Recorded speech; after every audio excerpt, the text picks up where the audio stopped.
Cars sped past, horns blaring, the sun pressing mercilessly over the Lagos, Ibadan expressway. But all the noise faded the moment the black Rolls-Royce jerked violently, sputtered, and died right in the middle of the highway.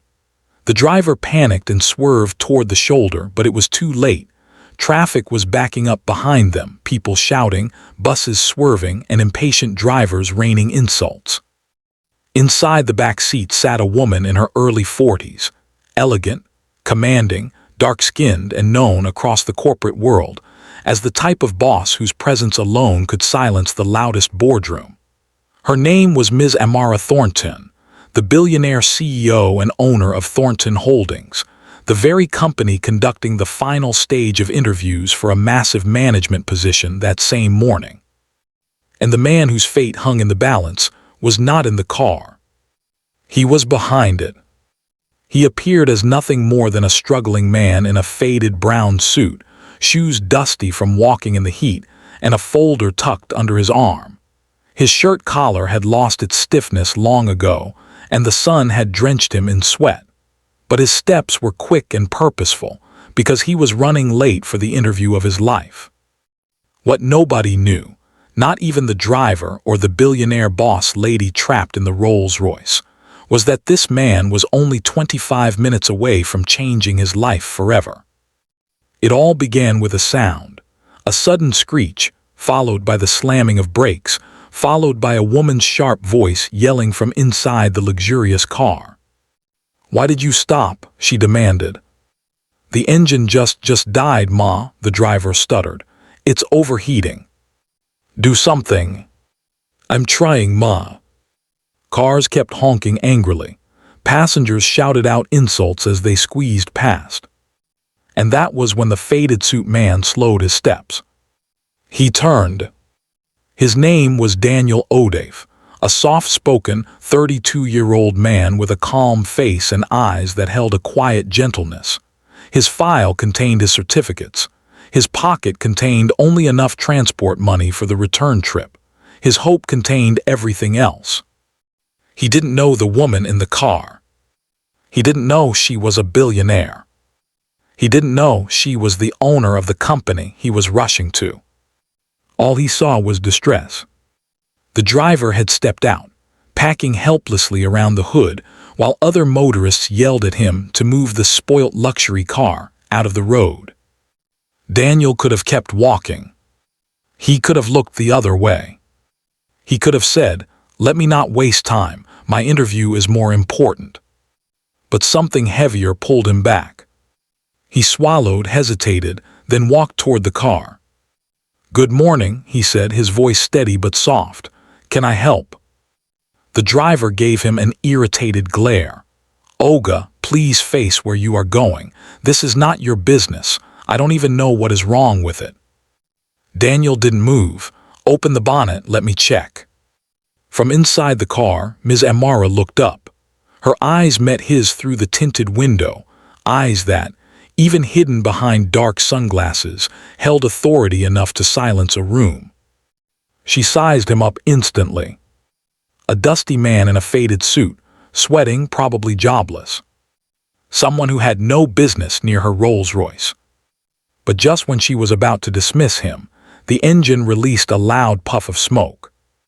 She opened the door slightly and said, "Driver, let him try." The driver grumbled but lifted the hood. Heat blasted out. The radiator hose had slipped off, water leaking onto the ground. Daniel removed his jacket, placed it carefully on the hood, and began examining the issue with surprising confidence. Ms. Amara watched him closely. No hesitation, no complaining, no showing off. He simply worked. "You know about cars?" she asked sharply. "Yes, Ma," Daniel answered without looking up. "My uncle owns a small mechanic shop. I used to help him after school." He reattached the hose, tightened the clamp using a small tool from the driver's kit, checked the oil level, then asked the driver to start the car again. The first attempt failed. The second attempt failed. The third. The engine roared back to life. The driver shouted in relief, "Ah, thank you, sir, thank you very much." Daniel smiled faintly. "It should get you where you're going now, but you must service it today." Ms. Amara stepped out of the car fully now. The sun glinted off her gold bracelet, and her perfume drifted gently on the wind. "What's your name?" she asked. Daniel Odef." She nodded slowly. "And where are you going in such a hurry?" Daniel hesitated. I have an interview at Thornton Holdings for the managerial position." Her sunglasses hid her eyes, but not her shock. Daniel quickly continued, "I'm late already, but I'm hoping they will still attend to me. I need this job, Ma." He bowed his head politely. "I'm sorry for delaying myself. Safe journey." He picked up his old jacket, slung it over his arm, and started walking fast again. The billionaire woman stared after him. Her driver gently said, "Ma, we need to go." But she didn't move. Because in that moment, something happened that neither she nor Daniel could ever forget. With her sunglasses still hiding her expression, she whispered, almost to herself, "He doesn't know. He has just fixed the car of the woman who will decide his future." Then she stepped into the back seat, closed the door, and softly told the driver, "Follow him quietly." Daniel didn't know it. He didn't hear the engine roll forward behind him. He didn't know he was being observed. He only knew he had 10 minutes left to get to the biggest interview of his life, wearing a faded suit, sweating, tired, hopeful, and unaware that the billionaire boss lady he just helped was not only the owner of the company. She was one of the panelists, and her voice carried the final decision. And she was following him, watching, testing, measuring the character of the man, whose kindness had already changed everything. But Daniel did not know anything. Not yet. The twist would come soon, in a room he thought would only judge his qualifications. But the real judgment had already begun on the highway. And the real interview was about to start. Daniel hurried along the pavement, the folder clutched tightly under his arm as he checked his wristwatch for the 10th time. His heart raced faster than his footsteps. Sweat slid down the side of his face, and his faded suit, already worn thin from years of careful use, felt heavier than usual. Just ahead, towering above the surrounding buildings like a monument of power, stood Thornton Holdings headquarters. Its gleaming glass structure reflected the morning sun, making it look almost intimidating. People streamed in and out, employees in crisp suits, security officers with radios clipped to their belts, and other interview candidates dressed sharply enough to make Daniel feel even smaller. Behind him, a luxury Rolls-Royce was parked quietly across the street, engine humming softly. Inside it, Ms. Amara sat watching him. She said not a word, her eyes fixed on Daniel as if observing a rare specimen. Something about the man's calmness, humility, and willingness to help, despite having everything to lose, had unsettled her in ways she couldn't explain. "Should we go in, Ma?" the driver asked. "In a minute," she replied, not taking her gaze off Daniel. Up ahead, Daniel approached the security gate. Several candidates were already gathered, some rehearsing answers, some scrolling their phones, some looking impatient and irritated that the panel was delaying the start of the assessment. Daniel swallowed hard and joined the line. His appearance drew quick, unsympathetic glances. "Who invited this one?" A tall man in a navy suit whispered louder than necessary. "He came for the same interview we came for," another added with a chuckle. "In that faded coat, Aish." A lady in a burgundy gown frowned openly at Daniel. "Some people don't even respect themselves. They won't prepare, they won't dress well, but they want big jobs." Daniel kept his eyes on the security scanner. He forced his breathing to slow. He told himself not to respond. He had heard such words all his life. One chance, just one chance, was all he needed. When it was his turn, he handed over his ID and invitation mail. The guard scanned it and nodded. "You're cleared, please go in." Daniel exhaled in relief. Just as he stepped through, someone called from behind him. "Excuse me, young man in the brown suit." Daniel turned. It was the front desk receptionist, a slim woman with sharp eyes who observed everything happening at the entrance. "Your interview slot was 30 minutes ago," she said. "You're late." Daniel felt his throat tighten. "Please, I had an emergency on the road. We can't guarantee the panel will see you." The disappointment washed over him like cold water. "I understand," he whispered. But he still picked up his folder, nodded politely, and entered the reception hall. The room was cold, grand, and far too quiet for his liking. A large chandelier hung over the waiting area, and polished marble floors made every step echo. Candidates sat in rows, some confident, some nervous, all well-dressed. Daniel spotted an empty seat at the far end and walked toward it. As he settled down, the door to the executive wing opened, and a group of panelists stepped out, escorted by a coordinator. They were done with the previous candidate. Daniel's heart thudded. He had no idea that the woman walking behind them, dressed in a new formal gown, her hair styled back neatly, her expression now calm and unreadable, was the same woman whose car he fixed. He did not recognize her without the sunglasses. He did not recognize her without the panic of the roadside moment. He did not recognize her because he never imagined she was a billionaire. But she recognized him immediately. Ms. Amara froze for a split second, her eyes narrowing in interest. So he made it. Despite being late. Despite having no guarantee. Despite the embarrassment at the gate. He still came in.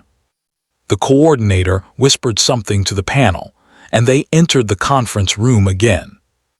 Daniel waited. Minutes crawled by. One candidate went in. Came out looking defeated. Another went in. Came out sweating. A third came out grinning, only to learn later that the panel was not impressed. By the time they got to the last name on the list, the coordinator frowned. "There's one more candidate, Daniel O'Dafe, but he isn't on the attendance register." A few heads turned toward Daniel. He stood up slowly. "I'm here." "You're late," the coordinator said bluntly. "I'm very sorry," Daniel answered. "I helped someone whose car broke down on the highway." A few candidates snickered at the simplicity of his explanation. The coordinator sighed. "The panel is already closing. I don't think they can." The door to the conference room opened again. And standing there was Ms. Amara. Her eyes fixed on Daniel, calm but unreadable. "Let him in," she said firmly. Everyone froze. "Ma," the coordinator stuttered. "I said let him in." Daniel blinked in confusion. Why was this powerful woman speaking for him? The coordinator quickly stepped aside and gestured toward the door. Daniel entered the conference room, unaware that every single person outside was now whispering. The door closed behind him. He stood before a long table where 5 panelists stared at him like hawks. The room was large, cold, and filled with the silent tension of judgment. And at the center of the table sat Ms. Amara Thornton. Her expression did not reveal whether she was impressed, annoyed, or curious. Daniel bowed slightly. "Good morning." One of the panelists leaned forward. "Mr. O'Dafe, you were late. Why should we still consider you?" Daniel took a slow breath. The truth was simple. "Because someone needed help," he said quietly. "I couldn't walk past." A long, heavy silence settled over the room. Somewhere deep inside, it felt like something was shifting, slowly, quietly, but unmistakably. And before the questions began, Daniel thought he saw something flicker in the billionaire woman's eyes. Not pity, not sympathy, something sharper, as if she had already started measuring him against a different standard. The real interview was beginning. And Daniel had no idea that his next words would change the tone of the entire room. Before we move on, viewers, if you're enjoying this story so far, don't forget to like this video, subscribe to the channel, and share it with a friend who loves good stories. The air inside the conference room felt heavy, almost too heavy for Daniel to breathe properly. 5 panelists stared at him with straight faces, their pens resting on the table, their eyes sharp and unblinking. They examined him like a puzzle with pieces they weren't sure were worth putting together. But the only gaze that truly unsettled him was the calm, unreadable one from the center, Ms. Amara. She sat with her hands interlocked, her posture upright and powerful, her face revealing nothing. Her presence alone commanded the room. Even the other panelists stole glances her way before asking any question, as if silently seeking her approval. Daniel didn't know she was the CEO. He didn't know she was the owner. He didn't know she was the woman he helped on the highway. All he knew was that her eyes seemed to look straight through him. "Mr. O'Dave," one of the male panelists began, "you stated you were late because you stopped to help a stranger whose car broke down." "Yes, sir," Daniel answered calmly. A female panelist tapped her pen lightly. "Do you often prioritize others over your own responsibilities?" He paused, not because he didn't know the answer, but because he wanted to choose his words carefully. "I believe responsibilities matter," Daniel said gently, "but humanity matters too. I couldn't watch someone stranded and helpless on a busy road. Even if I lost the opportunity, at least I would know I did the right thing." A quiet murmur of approval passed through 2 panelists, but they quickly hid it behind professional expressions. The toughest panelist, a middle-aged man with glasses, leaned forward. "This position requires discipline, urgency, and the ability to meet deadlines. How will you assure us that you won't let your emotions affect your job performance?" Daniel inhaled slowly. "Sir, kindness is not a weakness. It doesn't stop me from meeting expectations. It guides how I treat people. And in any workplace, especially one that deals with clients and teams, character is as important as skills." A subtle shift moved across the room. One panelist raised an eyebrow. Another scribbled something quickly on her notepad. But the CEO didn't move. She didn't blink. She didn't break eye contact with Daniel for even a moment. Finally, she spoke. "Mr. O'Dave." Her voice was cool and steady, like someone who was used to being obeyed. Daniel stood even straighter. "Yes, Ma."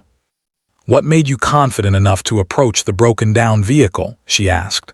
"Most people avoid such situations. Why didn't you?" Daniel hesitated, sensing the question carried deeper weight than the others. "It wasn't confidence, Ma," he said softly. "It was concern.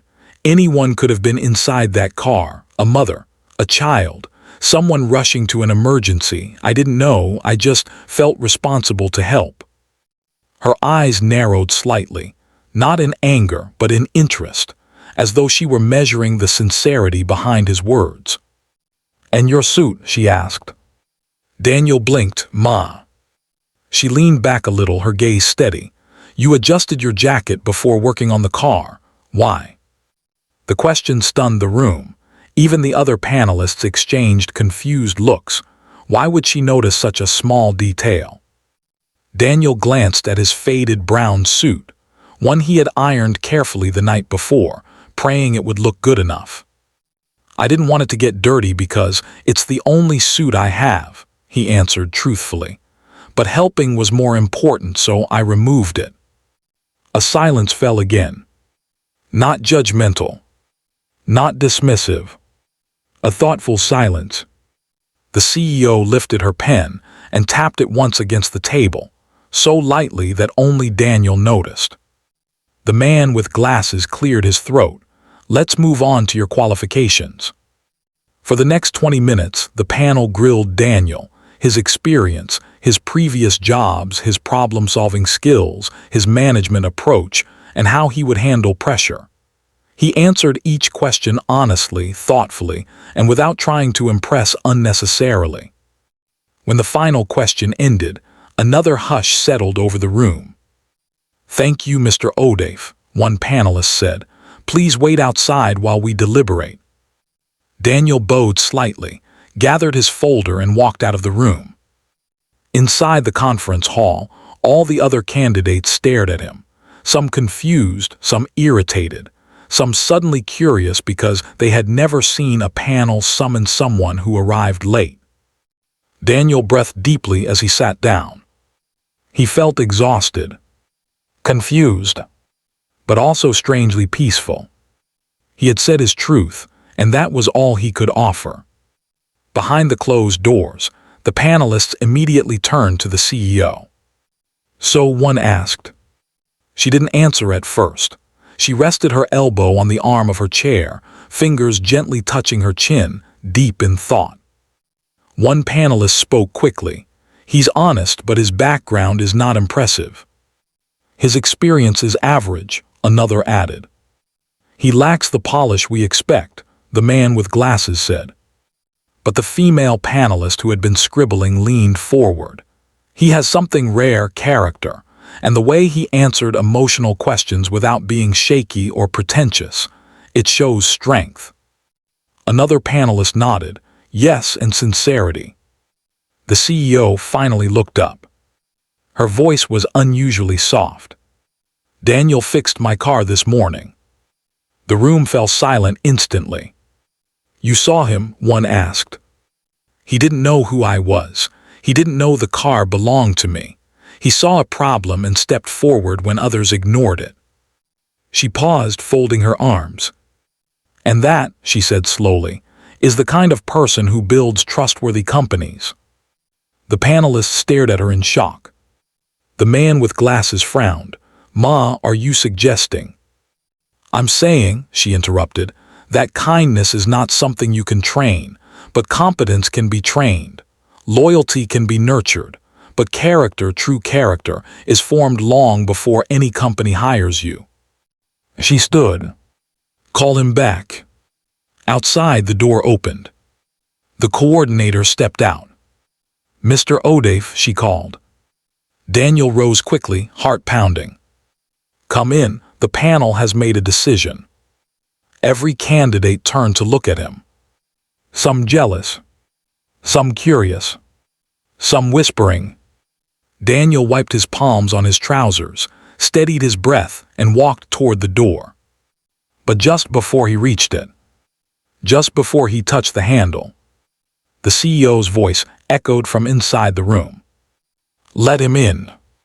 Her tone was different this time, as if something important was about to unfold. Something life-changing. Daniel pushed the door open and stepped into the room where the truth was waiting. Daniel stepped into the conference room again, but this time the air felt even heavier. The panelists sat straighter than before, their faces unreadable. The tension was thick, so thick he felt it cling to his skin like the humidity outside. The CEO, seated at the center, kept her gaze fixed on him. She hadn't blinked. She hadn't shifted. She simply watched him as though the entire room revolved around that single moment. "Close the door," she said quietly. Daniel obeyed, his heart hammering against his ribs. He stood in front of the long table, hands clasped in front of him, trying to steady his breath. The man with glasses cleared his throat. "Mr. O'Dave, the panel has considered your performance." Daniel nodded politely. "We have gone through your qualifications, your responses, your experience," the man continued, "and we have some concerns." Daniel swallowed softly. The female panelist who had previously shown interest tapped her pen on the table. "You're not the typical candidate we see for senior management roles. Your resume is solid but not exceptional. Your previous roles are not high-ranking, and your exposure to industry standards is limited." Each word sank into Daniel's chest like a weight. He lowered his eyes briefly but lifted them again, determined not to appear defeated. Another panelist added, We cannot ignore that you arrived late." Daniel nodded again, accepting the truth. The CEO finally leaned back slightly in her chair, still elegant, still composed, still unreadable. "Tell us something, Mr. O'Dave," she said calmly. "Why do you want this job?" He hesitated, not because he lacked an answer, but because he wanted to speak from the part of him that had carried him this far. "I want this job," Daniel said slowly, "because I want to build a life that has meaning, not only for myself but for my younger siblings and my mother. I've struggled for years, moved from one job to another, trying to support them and still develop myself. I know I don't look like the best candidate here. I know my suit is old and my qualifications may not shine on paper." He paused, breathing in. "But I also know that all my life, I've learned how to work hard even when no one is watching. I've learned how to show respect even when it's not returned.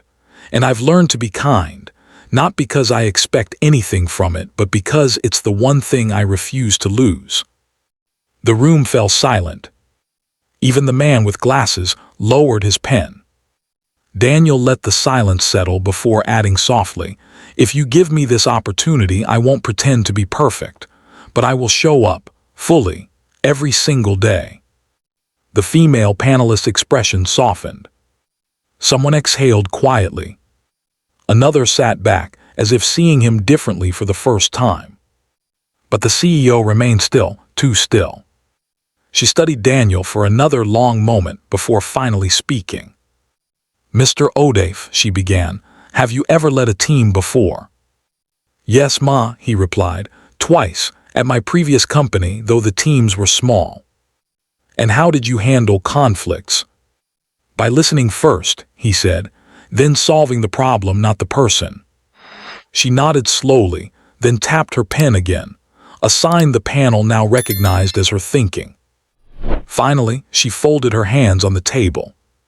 "There's something you should know." Daniel stiffened. The CEO continued, "This company does not just hire based on experience or polish. We look for leaders, people who will hold up our values, not only our profits, people who treat others the way they want to be treated. And this morning—" Daniel's breath caught. "You demonstrated something that cannot be taught." The room went still. The other panelists looked at her in surprise again. Daniel blinked, confused. Why did she sound as though she had observed him earlier? Had someone told her about the car? She continued, voice calm but firm. "You showed courage, initiative, and kindness." He stared at her, trying to understand. "And for that," she added, "I want to ask you one final question, and this question will determine everything." Daniel nodded, standing straighter. Her eyes locked on his. "If you discovered that someone in the company, someone powerful, had made a mistake that could affect others, would you speak up, even if it risked your position?" The question hit Daniel like a cold wave. He looked at her carefully. She wasn't asking about leadership. She wasn't asking about loyalty. She was asking about integrity. Daniel breathed in deeply. "Ma," he said quietly, "I would speak up, respectfully, carefully, but honestly, because keeping quiet about something that could hurt others, that wouldn't be right. And if I lose my job for doing the right thing, then maybe the job wasn't meant for me." The silence that followed was heavier than anything before it. A silence thick with realization, respect, and truth. The CEO slowly pushed back her chair and stood up. The entire room shifted nervously. Even Daniel felt the floor tilt beneath him. She walked around the table, heels clicking softly against the polished tiles, and stopped directly in front of him. For the first time, Daniel noticed the faint scent of her perfume. Expensive, subtle, refined. Everything about her radiated power. She looked him in the eye. "Mr. O'Dave," she said quietly, "the car you helped on the highway this morning was mine." Daniel froze. His mouth parted slightly. The world seemed to tilt. The CEO continued, "I was the woman in that car, And I watched what you did. I watched your patience, your respect, your effort, and I knew then that your character is something this company needs." His knees weakened slightly. She wasn't done. "What I didn't expect," she added with a small, controlled exhale, "was that your performance in this room would confirm what I saw." She stepped back. The panelists stared at her, waiting. She nodded once at them. Then she turned to Daniel. "We have decided," she said. Daniel held his breath. "You are moving to the next stage." He exhaled shakily, part relief, part disbelief. But her expression shifted again. Calm, controlled, but carrying a weight that made his chest tighten. "The next stage," she said, "begins tomorrow morning, and it will not be easy." Daniel swallowed hard, because her tone was no longer soft. It was a warning, a test, a challenge, a doorway into something far bigger than he expected. And something told him this was only the beginning. Daniel barely remembered how he stepped out of the conference room. His legs felt light, almost numb, and his chest thudded with a mixture of fear, relief, and disbelief. He sank into one of the waiting chairs outside and stared at the tiled floor as if trying to make sense of everything that had happened. He had spoken to the panel. He had faced the CEO. And she was the woman whose car he had fixed. His breath trembled. He had helped a billionaire boss lady without knowing. A woman who could change lives with a single decision. A woman everyone respected and feared. His kindness had brought him before her again. But would it be enough? He wasn't sure. As the panelists walked past the waiting area on their way out, some glanced in his direction, curious, thoughtful, even impressed. But none said a word. When the CEO emerged from the executive wing, the entire hall seemed to shift. Every head turned, every conversation halted. Her aura carried authority so profound that silence followed her like a shadow. She walked gracefully, her heels clicking softly, her face calm but her eyes sharp. As she passed Daniel, she didn't stop. She didn't smile. She didn't acknowledge him. But she spoke. "Report here by 8 a.m. tomorrow, Mr. Odave." He stood immediately. "Yes, Ma, thank you, Ma." She nodded slightly and continued down the hall as the driver hurried behind her. The other candidates stared at Daniel with open confusion. A few with jealousy. Some with grudging respect. One finally muttered, "Who exactly is that guy?" Daniel didn't answer. He couldn't. He was still trying to breathe. By the time he left the building and stepped outside, the afternoon breeze felt like a gift. He loosened his tie, inhaled deeply, and walked toward the bus stop. He had no money for a taxi. Even the transport fare for tomorrow would require careful planning. But that didn't matter. For the first time in a long while, hope felt real. He reached the bus stop, squeezed into a crowded danfo, and allowed his mind to drift. He thought of his mother, whose hands were always tired but whose prayers never stopped. He thought of his siblings who depended on him. He thought of the future that always seemed just beyond reach. Tomorrow would decide everything. But tomorrow also frightened him. When he got home, a small, aging apartment with cracked walls and a noisy fan, his younger sister, Kezia, rushed to the door. "Daniel, you're back. How did it go?" Their mother emerged from the kitchen, wiping her hands on a wrapper. Her eyes were hopeful. Daniel swallowed softly as he set his old folder on the table. "They want me to come back tomorrow." His mother breathed out sharply, her eyes watering. Thank God, thank God. I told you your kindness would not go unnoticed. I told you." But Daniel shook his head gently. "It's not over. Tomorrow is another test." His mother stepped close and held his shoulders.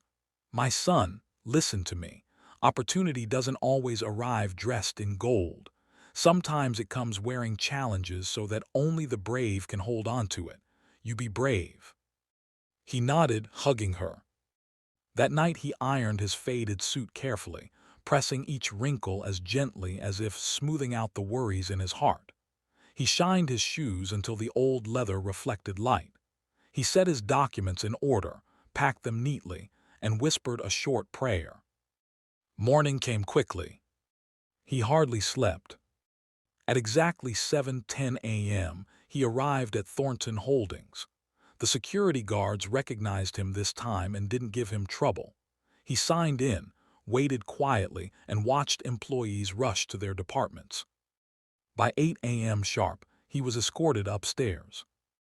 The coordinator led him to a large, unfamiliar office room. A long glass table dominated the center, surrounded by high-backed chairs. There were documents stacked neatly, a laptop, and several files with confidential seals. "Sit," the coordinator said. Daniel obeyed. 10 minutes passed. Then 15. Then 20. He wondered if it was another test of patience. Finally, the door opened. Ms. Amara walked in alone. Daniel stood instantly. "Good morning, Ma." She nodded. "Sit." She placed her tablet on the table, then folded her arms and studied him quietly. Her gaze wasn't hostile, but it wasn't gentle either. It was evaluating. "This next stage," she said, "will not involve the panel. It is between you and me." Daniel's heartbeat jumped slightly. "You helped me yesterday," she continued. "Not because you expected anything, not because you knew I was important, but because it is in your nature." Daniel lowered his eyes humbly. "But," she added, "kindness is not enough to run a department. I need to know if you can make difficult decisions. I need to know if you can handle pressure. I need to know if your values remain steady when the stakes are high." She walked slowly to the window and looked outside. Then she said something that made Daniel's chest tighten. "Today, you are going to shadow me." Daniel blinked. "You will follow me to meetings, join me in reviews, assist me with reports, observe how we operate at the highest level, and at the end of today I will know if you qualify." Daniel swallowed. "Yes, Ma, I'll do my best." She turned to him, stepping closer, not intimidating but firm. "This company is not a place for pretenders, Mr. O'Dave. You cannot fake integrity. You cannot fake hunger. You cannot fake character." He nodded. Then she asked a question that shook him unexpectedly. "Are you ready to be watched for everything you do today?" The weight of her words pressed on him. "Yes, Ma."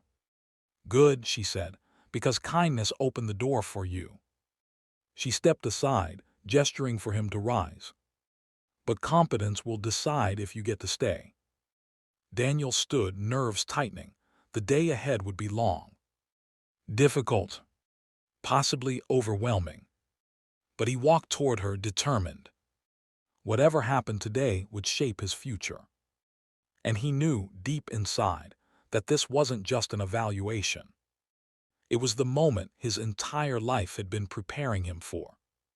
The elevator ride to the executive floor felt surreal. Daniel stood beside Ms. Amara, hands clasped, heart pounding, while she scrolled through her tablet with quiet precision.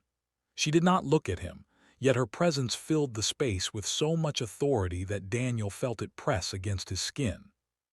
When the elevator doors opened, the floor came alive instantly. Assistants rushing with files, managers discussing reports, a receptionist quickly rising to greet the CEO with a bow of respect. "Good morning, Ma." She nodded slightly and motioned to Daniel. "He is with me today."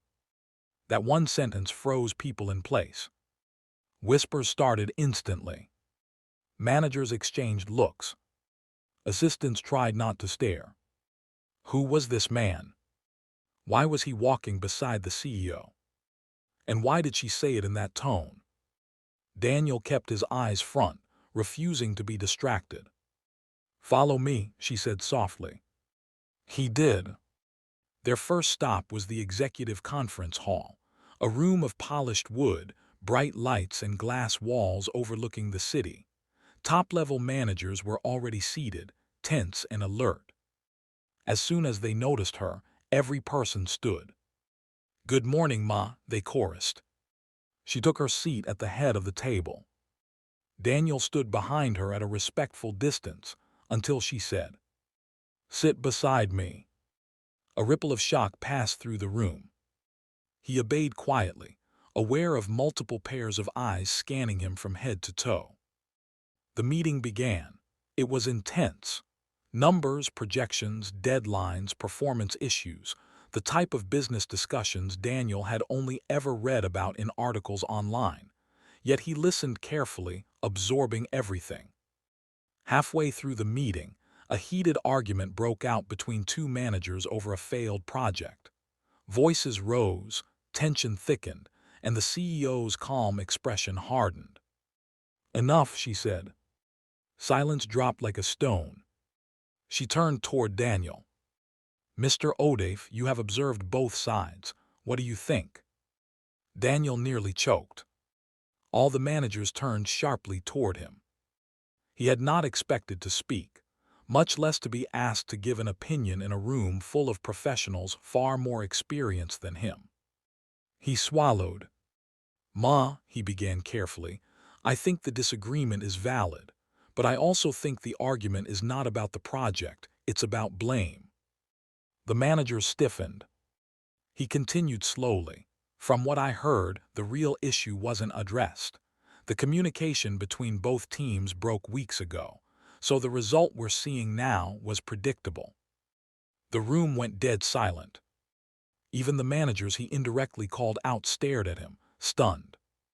He wasn't attacking them. He wasn't choosing sides. He was stating what he understood. The CEO leaned slightly in his direction. "And how would you fix it?" she asked. Daniel breathed in. "I'd bring both teams together, not to argue again, but to align. Both sides clearly have strengths.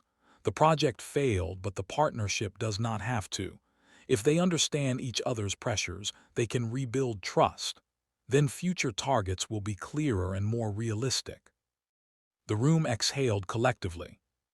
Not because his answer was perfect, but because it was balanced. The CEO studied him for a long moment. Then she nodded once. Meeting adjourned. The managers filed out silently, some glancing at Daniel with new eyes, no longer mocking, no longer doubtful. Something had shifted. When the room emptied, she finally spoke. "You surprised me, Ma." That answer, you didn't choose harshness, you didn't choose fear, you didn't choose flattery, you chose the truth. Daniel lowered his gaze. "Thank you, Ma." She stood and motioned for him to follow again. Their next destination was the operations floor. Here, Daniel witnessed the real engine of the company: processing teams, logistics, customer service, procurement. Staff moved with urgency, phones rang non-stop, printers hummed, and supervisors monitored everything. The CEO observed Daniel closely, as if waiting for something. He didn't know what, but he continued following her, answering when spoken to, listening when discussions erupted, asking thoughtful questions quietly. He didn't pretend. He didn't act like he knew everything. He simply showed genuine interest. Hours passed quickly. At noon, she paused and glanced at him. "Are you hungry?" Daniel froze. He had been hungry since morning, but was too nervous to notice. "Just a bit, Ma," he said respectfully. She turned to her assistant. "Bring lunch to my office, we'll eat there." Another ripple of shock. The CEO did not eat with people. But she allowed Daniel to walk beside her as they returned to her office. An office so elegant and expansive, it made Daniel feel like he had stepped into another world. Lunch arrived shortly after: jollof rice, grilled chicken, fruit slices, and juice. She sat behind her desk, but Daniel stood awkwardly beside the small coffee table. Sit, she said. He sat. She ate quietly for a few minutes, then finally spoke. Tell me, what do you want out of life? Not the interview answer, the truth. Daniel hesitated, then answered honestly. I want stability. I want to make my mother proud. I want to be someone my siblings can depend on. I want to build something meaningful. She listened without interrupting. And you think you can achieve all this here? She asked. Maybe, Daniel whispered, if I'm given the chance. She leaned back in her chair, tapping her finger lightly against the table. Her expression softened just a little, almost unnoticeably, but enough for Daniel to catch it. I see potential in you, Daniel, a rare kind, but I also see fear. Daniel's chest tightened. You're afraid of failing, afraid of not being enough, afraid that one wrong move will take everything away. He lowered his eyes. She continued, but here is the truth. Everyone you saw today, managers, directors, executives, they all started from somewhere. They all made mistakes, and they all learned. No one expects perfection from you. Her voice grew quieter, almost gentle. Only growth. Daniel looked up slowly. For the first time since entering her world, he saw a glimpse of something behind her stern gaze: humanity. But just as warmth filled the room, her expression changed again, sharper, colder. Let me ask you something important, she said, and don't rush your answer. Daniel nodded. If this company offered you a life-changing opportunity, and another person, someone less fortunate than you, was about to lose theirs because of it, what would you do? Daniel froze. It was a trap, a moral test, a doorway to something bigger than the job. He stared at her, unsure of the right path. But before he could answer, before he could even breathe, she leaned forward. Think carefully, Daniel, she said, voice low, because the decision you make now will define the rest of your future. He swallowed hard. That was when he realized something. What she was offering him wasn't just a job. It was a test of his soul. Daniel sat frozen in front of the CEO, his palms slightly trembling on his knees. Her question hung in the air like a weight pressing down on his chest. If this company offered you a life-changing opportunity, and someone less fortunate than you was about to lose theirs because of it, what would you do? She didn't blink. She didn't shift. She watched him the way a judge watches a man on trial. Answer, she said softly, but take your time. Daniel swallowed hard. He could feel the pressure squeezing his ribs. The question wasn't theoretical. It had meaning. It carried intent. Ma, he began slowly, I would want the opportunity. I won't lie. My family needs it. I've struggled for years, and this could change everything. Her eyes remained unreadable. But he continued, if the other person deserves it more, if their survival depends on it, if they have put in the work, and this company would genuinely benefit more from them. He inhaled deeply. Then I would step aside. Another silence. Daniel could hear his own heartbeat. Why, she asked. Because a position that destroys someone else's chance to live will never give me peace. And if I succeed on the tears of someone who needed the opportunity more, then I will lose myself. Her expression finally changed. Just a flicker. A shift. A softening. Stand up, she said quietly. Daniel rose, confused. Follow me. She walked out of the office, heels clicking. Daniel followed closely, mind racing.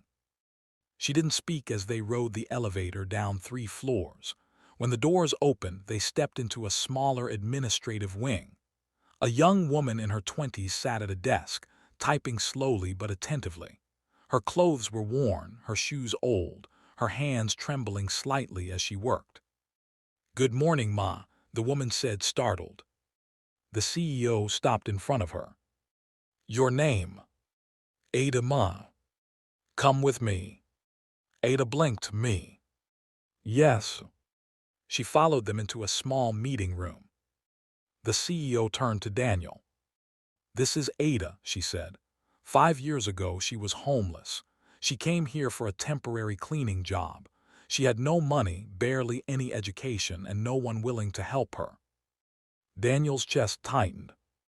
She showed discipline. She showed hunger. She showed resilience. And when one department was short-staffed, I took a risk and moved her here. Ada lowered her head, fighting tears. She has been learning slowly, making mistakes, trying again. Her salary helps her support her younger brother. Daniel understood immediately. The CEO had tested him, watched him, measured him. Now she was revealing the final piece.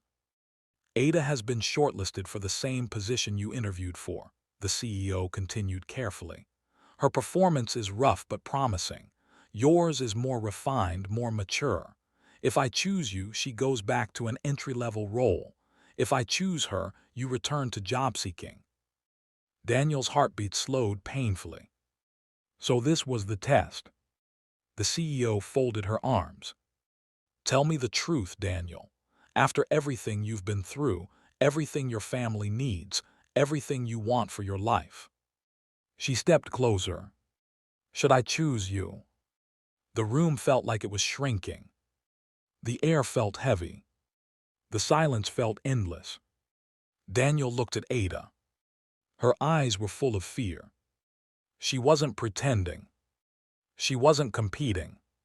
She wasn't strong enough to hide her worry. She needed this. Desperately. Daniel turned slowly back to the CEO. "Ma," he whispered, "if choosing me destroys her future, then choose her." Ada covered her mouth, eyes widening. The CEO stared at him for a long, intense moment. Then she exhaled softly. "Sit," she said. Both Daniel and Ada sat. The CEO walked to the head of the table, placed both hands lightly on the polished surface, and spoke. "That answer is why you were tested." Daniel blinked, confused. She continued. "I watched you on the highway. You had nothing to gain, yet you helped. I watched you in the interview. You were honest when most lie. I watched you in the meeting today. You chose balance over pride. And now." She studied him deeply. "You choose someone else's survival over your own ambition." Her voice softened. "That is leadership." Daniel's breath caught. The CEO turned to Ada. "And you, Ada, your hard work has been noticed. Your journey matters, your determination matters, which is why." She paused. "You will both be promoted." Ada gasped. Daniel's eyes widened. The CEO wasn't done. "Daniel, you will take the management role. Full salary, benefits, training, and a mentorship under my office." Daniel felt tears build in his eyes. "Ada," she continued, "you will become assistant team lead and admin, with training to grow into your own managerial path." Ada burst into quiet tears. The CEO lifted her chin. "This company needs people who lift others, not people who climb by stepping on them." She looked at Daniel. "You proved that today." His throat tightened. "Ma, I don't know how to thank you." "You already did," she said simply. Then she stepped back and added, "Report tomorrow morning at 8 a.m. Your office will be shown to you." Daniel nodded, tears rolling freely now. He left the room slowly, overwhelmed, emotional, grateful. When he stepped outside the building, the wind felt cooler. The sky looked wider. The world felt different. His kindness had not been wasted. It had returned to him, louder than he ever expected. And as he stood there, breathing in the moment, he whispered, "Kindness pays."